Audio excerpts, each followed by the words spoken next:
business is unusual. It's not business as usual. And so I think just getting sales teams to sort of, let's get rid of the canned pitch and let's go in and do a better job of discovery. Even if it's a customer that we've had for 10 years, we can't take anything for granted anymore. Let's make sure we're going in and doing a proper assessment, a proper job of discovery to truly understand what is the landscape right now and to identify where the real opportunities are. Welcome to Revenue Insights. Every week, we'll be joined by revenue leaders from some of the most successful and highest growing companies. Together, we explore how they built their revenue teams, the journeys that they've been on, and the lessons they have learned along the way. Revenue Insights is brought to you by Whetstone. We're a revenue intelligence platform designed to help revenue teams to build more pipeline, close more deals, and retain more customers.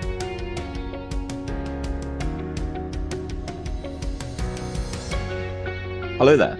You are listening to Revenue Insights. Today, my guest is Adrian Davis, President and CEO of Whetstone. Adrian has worked as a trusted advisor with 3M, John Deere, Merck, Johnson & Johnson, Suez Water, and plenty of other leading brands. Adrian, it's a pleasure to chat. It's a pleasure to be here. Thanks for having me, Lee. No problem. I will start where I always love to start. Can you tell us a little more about your story and how you got to where you are today? All right. Well, so I'll give you the brief version since we don't have all day. But just to be very transparent, I had a troubled teenagehood and basically ended up dropping out of school and going nowhere. It took me a couple of years to figure out that wasn't such a good idea and started to turn my life around. And that, in the process, I discovered sales. And Lee, I just loved it. It was like a duck to water. I had this moment of just absolute clarity. I want to be a professional salesperson, which I think is unusual. Most people discover sales as plan B. They do something else and they fall into sales. Sales was plan A for me. And it was just phenomenal. I loved the autonomy. I loved the impact that I was able to have, the value that I was able to create for others. And I was just really committed to figuring it out because I knew it was going to be my career. I really took a disciplined approach to learning what I could about it and just learning how to improve. And that just really set me up, I think, for a very fulfilling career. And about 22 years ago, I started Whetstone just to help others be much more effective in sales. And can you shed a little bit more on the work that you've done with Whetstone? I know I mentioned some of the kind of clients that you've worked with, but just for kind of context for everyone listening in terms of how you help businesses to be more effective. Yeah, very, very good. Our focus is really on strategic selling and strategic account management. So it has to do with companies wanting to acquire more strategic customers that are really going to help them grow, not just profitably, but strategically, acquiring more of those. But also once you have them, how to actually identify who truly is a strategic customer and put in place processes and approaches to build a mutually profitable relationship with these most important customers. So we've started to get a good picture of your experience there. And I perhaps then want to start with, particularly over the past 12 months or so, in your experience, what would you say the landscape is currently like for revenue teams? And I ask that through the lens of clients that you work with. How would you comment on kind of the state of play for them at the moment, given the current market? I think it's a fantastic question, Lee. So we've come through the pandemic, and I think everybody got a jolt going through that. Doesn't matter, even if you did extremely well, and many of my clients did extremely well through that, it really changed the dynamic of how we engage customers. And so there's a lot of chaos and turmoil coming through that. I think we're on the other side of it. But the chaos and the turmoil for our customers and our customers' customers hasn't disappeared. There's always something. And I think those companies that have business empathy, that they're able to get out of their own head and focus on their customers and the emerging challenges that their customers are facing, and to be able to spot emerging opportunities with these customers and align with those. These are the customers that I'm seeing and working with that are doing extremely well. And they're excited by, I won't say excited by the turmoil, but excited by the new opportunities that they're able to spot and work on with their customers. In a nutshell, I would say there's a lot more instability in the marketplace than there used to be. And that spells opportunity for those who are able to empathize with their customers and work with them in navigating this instability. I love that. And I do want to touch on the opportunities. But first, I actually just want to highlight when you talk about instability, in your experience, what are the challenges that teams are facing at the minute? So on a couple of fronts here. One is just externally with the customer, that many sales teams, sales professionals are showing up business as usual when it's business as unusual. It's not business as usual. And so I think just getting sales teams to sort of, let's get rid of the canned pitch and let's go in and do a better job of discovery. Even if it's a customer that we've had for 10 years, we can't take anything for granted anymore. Let's make sure we're going in and doing a proper assessment, a proper job of discovery to truly understand what is the landscape right now and to identify where the real opportunities are. So that's on the external side. On the internal side, I think there are, especially with larger companies, there's a lot of challenge around alignment. So how do we make sure that as a multifunctional team, that we're able to come together around a singular strategic purpose to really drive meaningful outcomes for our customer and not be caught up in the weeds and caught up in internal conflict to the detriment of the customer. So I think let's not take our customers for granted. And then when we truly understand what's important for the customer and what the customer needs to be working on, let's get our house in order so that we really are focusing on delivering customer outcomes.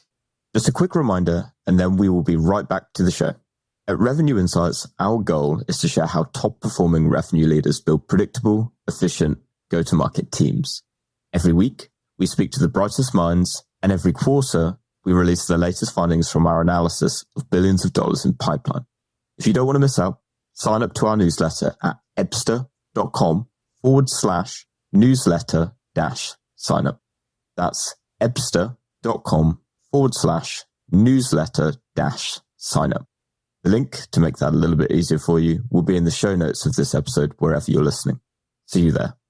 In the work that you do, how do you approach putting the customer first in that situation? So we've leveraged a framework called the hero's journey. And I want to differentiate that we didn't develop it. It's actually a deep psychological archetype that we all have.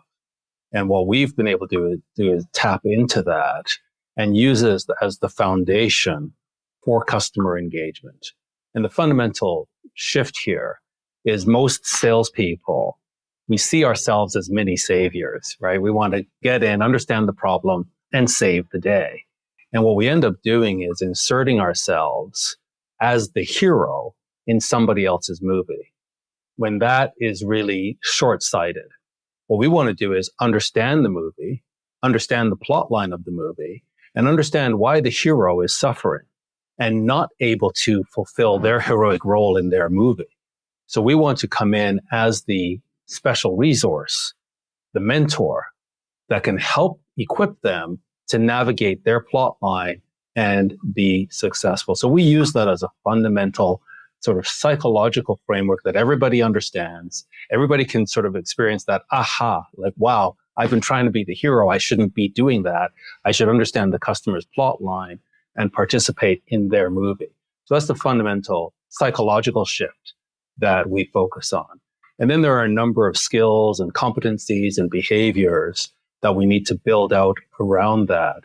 And that's what we focus on, is developing curriculum or tailoring curriculum to make sure that we're building the proper skill set in the sales professionals and their supporting teams to really operate in this new world of sales, which, as I said at the outset, there's a lot more instability in the marketplace. And as long as we're focused on ourselves, we're missing opportunities all around us. If we can shift that perspective and focus on the customer, we're going to see tons of opportunity. And so it's just a matter of skill building so that teams understand how to really leverage and pursue those opportunities. Great. And that was exactly where I was kind of thinking would be really interesting, because when you talk about making the customer a hero or the hero and approaching it in that way, I think myself, and I'm sure everyone listening, will come at it from the perspective of absolutely, that makes sense. And that then leads on to the question then of, well, how do I do that? And probably for a lot of folks listening, they'll be living and breathing that instability right now as they listen to it. Perhaps it'll be the start of a new financial year for some, the end for others. And there will be like growing pressure on them in terms of, okay, I've got a target to hit. And that's while from the outset, putting the customer first and foremost can be, well, that just makes a lot of sense. But how do I go about doing that? And it's not necessarily a quick fix that I can apply. And forgive me, because that's my opinion, and feel free to correct me on that. But for anyone listening, how exactly would you go about starting to implement that? And perhaps could you share a few examples or practical examples of how you could start to apply it? First of all, I love that you said there's this sort of common sense, like, of course, yeah, I agree. And sales teams that we train, that's the beauty of it. They all start out agreeing. But as we go through the training and the coaching and the development, what they find is they agree conceptually or academically, but in the heat of the battle, in the heat of the moment, they default back to inserting themselves as the main character of the story. And so when they see that, wow, this is my default psychological perspective, that's where the work really needs to be done. So first of all, I just want to make that point. Even though this sounds really simple and common sense, it's actually hard to do. So secondly, in terms of actually implementing it, a lot of it really begins with discovery, Lee. And we provide a canvas that enables them to do that discovery in a more methodical way. And it begins with, number one, identifying who is the hero. Now, the level of sales that we tend to work with are complex, high-stakes sales. So these are significant sized deals with multiple stakeholders. And the truth of the matter is everybody's a hero in their own movie. But from an enterprise selling perspective, we need to know who is the main character. And we really need to identify that. Typically, if it's a very technical sale, technical people like to talk to technical people. And so they have a lot of traction and momentum with a stakeholder or a few stakeholders. But when we really do the analysis, those stakeholders are not the real decision makers. And so we need them to step back and do a very competent and clear assessment of who is the hero. And we tend to focus on what we call the economic stakeholder. And we focus on the economic stakeholder for two reasons. Number one, obviously, that they drive the budget. They have control of the budget. So we're looking for somebody who was not anticipating to spend money on your solution. But now that you're in front of them with a solution, they've got to find that money. And usually it's a significant amount of money. So who has the authority to move money around? What we don't want to hear is, we can't fit this into our budget. If somebody says that, we're not talking to the right person. So we want to make sure we're talking to somebody who says like, wow, we were not anticipating to spend this money, but I will find the money. So who has control over budget, can move money around?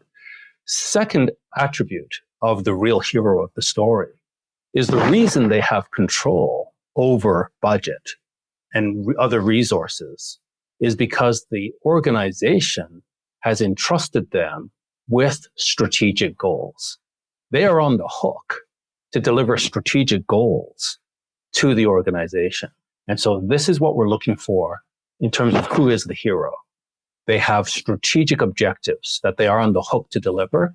And because of that, they have control over financial and other resources. That's the main character. So the first part of discovery is finding out who they really are and then understanding what their strategic goals are.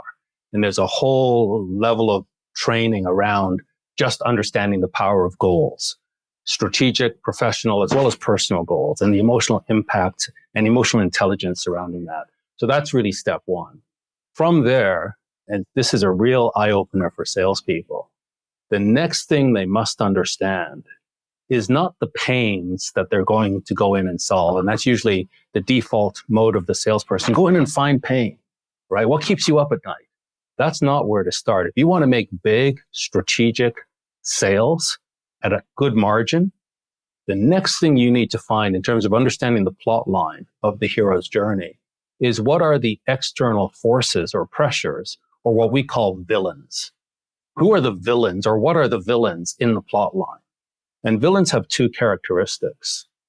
Number one, they are antagonistic to the hero or the protagonist's goals. Whatever those strategic goals are, the first attribute of a villain is they're going to put those goals in jeopardy. And that's really critical. The second attribute of villains is they are completely outside of the control of the hero. There's nothing the hero can do to manage these external forces. They're just closing in.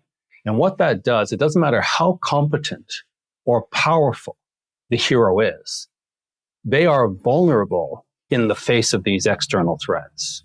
And that is a real critical understanding for the sales professional to have, to be able to book appointments based on their understanding of these villains, and to be able to contextualize the hero's situation with these forces that are closing in, and the sense that the hero has no control over them.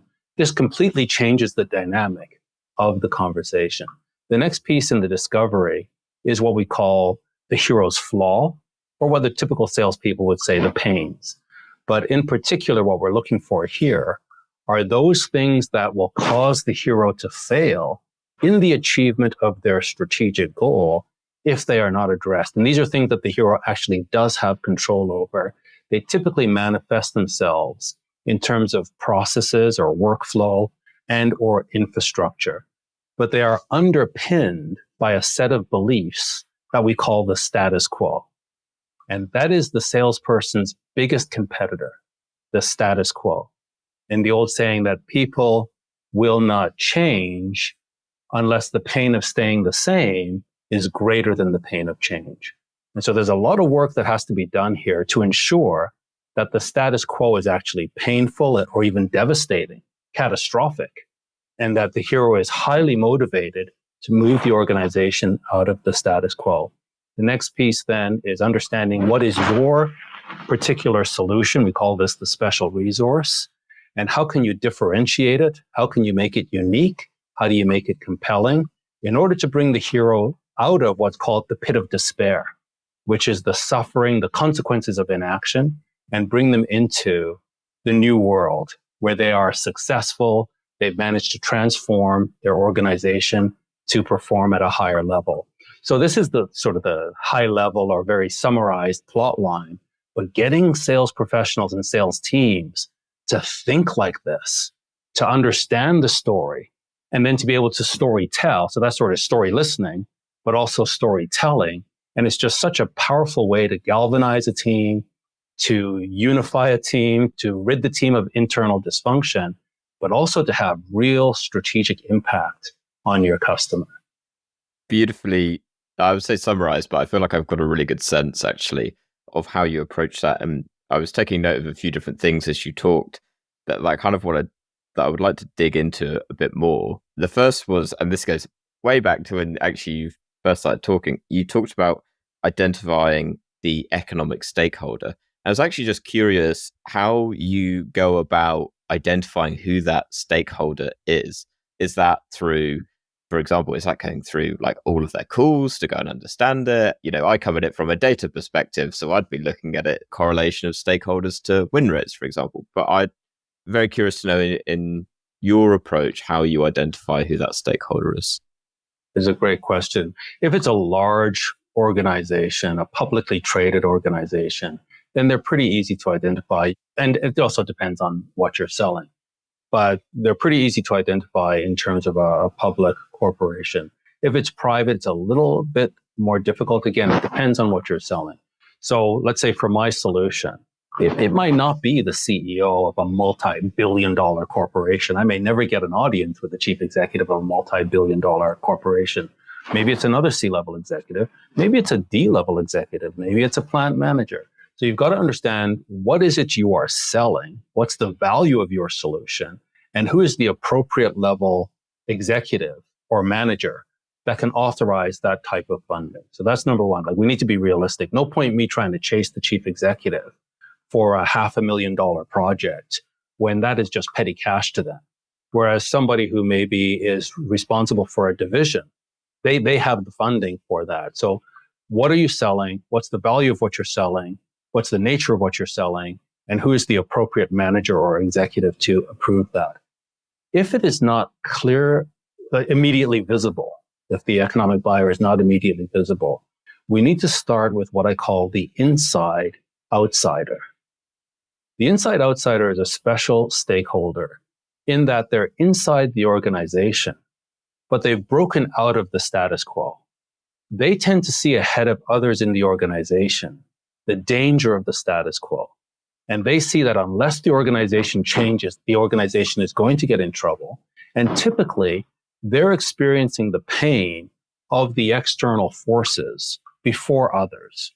So for the problem you're trying to solve, who is likely to experience that pain first and foremost? And you want to go to them, and you want to basically empathize with them and get them to see that, one, you understand the pain that they're facing and the future implications of this pain. And two, you really are the best resource to enable the organization to emerge from this pain or to avoid this pain. The inside outsider is the champion of change internally. And you want to basically recruit them so that they understand that, yes, we need to change, but we need to change with your solution. Once you've got them, you develop them into a coach. And what they will do is not only identify the economic stakeholder for you, they will also identify other change agents within the organization, as well as how change takes place in the organization. And I think this is something, Lee, that we really need to be sensitive to. That number one, our change is not the only change that the organization is contemplating. And number two, the organization has suffered from previous change efforts. And so there's a good dose of cynicism that lives within the organization. And these internal change agents understand all of that. And they will actually help you to navigate that, what to say, what not to say, who to meet with, who not to meet with, or when to meet with certain stakeholders and when to meet with others. And they're going to be a great source of intelligence, but also at helping you identify who really is the economic stakeholder and how does your solution need to be crafted in a way that's going to be appealing to that stakeholder.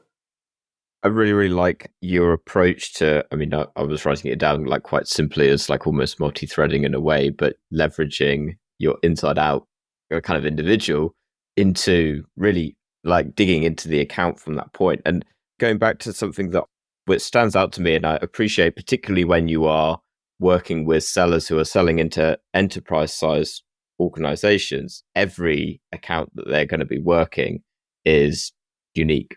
And so the hierarchy, the pains that they have, all of it is going to be completely unique, which presents a challenge in itself because you are, I would imagine, ultimately building a strategy and helping to build a strategy and to coach these reps to be able to sell into what is something that is ultimately fairly unique. Although each account is unique, professional sellers don't see it that way. They'll walk into an account, a fairly complex account, and the moment the stakeholder starts to articulate the symptoms that they're facing, there's this sort of pattern recognition that takes place within the sales professional who immediately sees and understands really the problem because it's the first time that this organization is facing it. It's the umpteenth time that the sales professional has seen it and solved it. So they hardly articulate their challenge and the salesperson is rushing to solution. They say, well, here's how we can solve this. So it's not unique in the sense that at a fundamental level, these are the problems that we solve. And we've been around the block 1,000 times. We've seen this 1,000 times. We recognize the pattern and we can therefore go straight to the solution, which we want to do as saviors and to make people feel good. When really, to your point, Lee, that the uniqueness is not so much in the problem, but in the complexities of the organization. And we're going to win the confidence of the inside outsider if we can demonstrate our sensitivity to these nuances. And if we could hold our fire and actually craft a better, more compelling solution than our default solutions. It was such a powerful point around the uniqueness, which you're absolutely right, that sellers typically overlook. I love it. And actually, everything you've just said there is the perfect tee up for what the question was anyway, because what I was going to ask was, how do you go about ensuring consistency in that discovery process? And much to the point that you were making, where, yes, in a sense, they are unique, but to a professional seller, or through the eyes of a professional seller, I love the pattern recognition example where it's like, yes, the hierarchy is slightly different, but I've seen this all before. And actually, it's just a case of telephone exchange where I just need to reconnect these bits here and actually get a clearer sense. But I come at this from the perspective of, how do we build process and structure and consistency on that framework that we're using? And so I'm very curious in your work, like how you build that consistency and ensure the discovery is being done consistently. It's a wonderful question. It's a wonderful question in terms of making sure we're able to manage the team, but also making sure we can actually scale our success. And so I think number one is to be very clear about what our sales process looks like, and to also ensure that our sales process is not self-serving. It's not a sales process for us to hit quota. It's not a sales process for us to hit our revenue targets. The sales process actually exists in order to facilitate the buying process. So it really begins with understanding for our target market, what does the buying process look like? Who's typically involved at what stages or phases of the buying process? What are the objectives of the buying process? And then how do we ensure that our selling process actually supports and facilitates the buying process? So whatever that selling process is, it has to begin though. Step one has to be discovery. And in that step one, in terms of creating consistency, what we like to do in our training is actually create a workbook for the sales professional. That workbook will begin with industry analysis. Do you really understand the forces at play within the industry? Do you understand the history of the industry? Do you understand why all the players of the industry will have similar objectives based on the history of the industry? And do you understand how the industry is changing? So getting them to really be competent at the industry analysis and to show up with a point of view about the future of the industry that is going to be challenging and enlightening to the stakeholder they're meeting with. So that's job one in the discovery process. From there, we then need them to do an account analysis. So now I understand the industry. Let me make sure I understand this account first with secondary research, as much as I can gather without actually meeting with the stakeholders or from previous meetings with the stakeholders, to set me up now to have the in-person part of the discovery, where now there are specific things that I can only learn through conversation. But because of the research I've done beforehand, I'm going to facilitate a very rich conversation. And I'm going to be able to pull out more information from this stakeholder than they have shared with any other of my competitors, just because of the way I've framed and set up this conversation. And so to have an actual workbook with some supporting templates so that they understand how to analyze an industry and how to analyze an account, whether private or public, and then how to craft an agenda for the actual meetings with the stakeholders. All of that will get plugged into step one of the sales process, with the objective of moving the customer from step one in the buying process to the next step in the buying process. Just a quick reminder, and then we will be right back to the show. At Revenue Insights, our goal is to share how top-performing revenue leaders build predictable, efficient, go-to-market teams.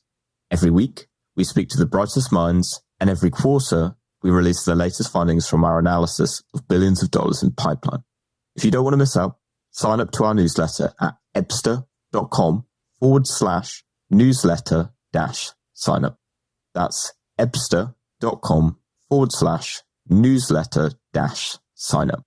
The link to make that a little bit easier for you will be in the show notes of this episode, wherever you're listening. See you there.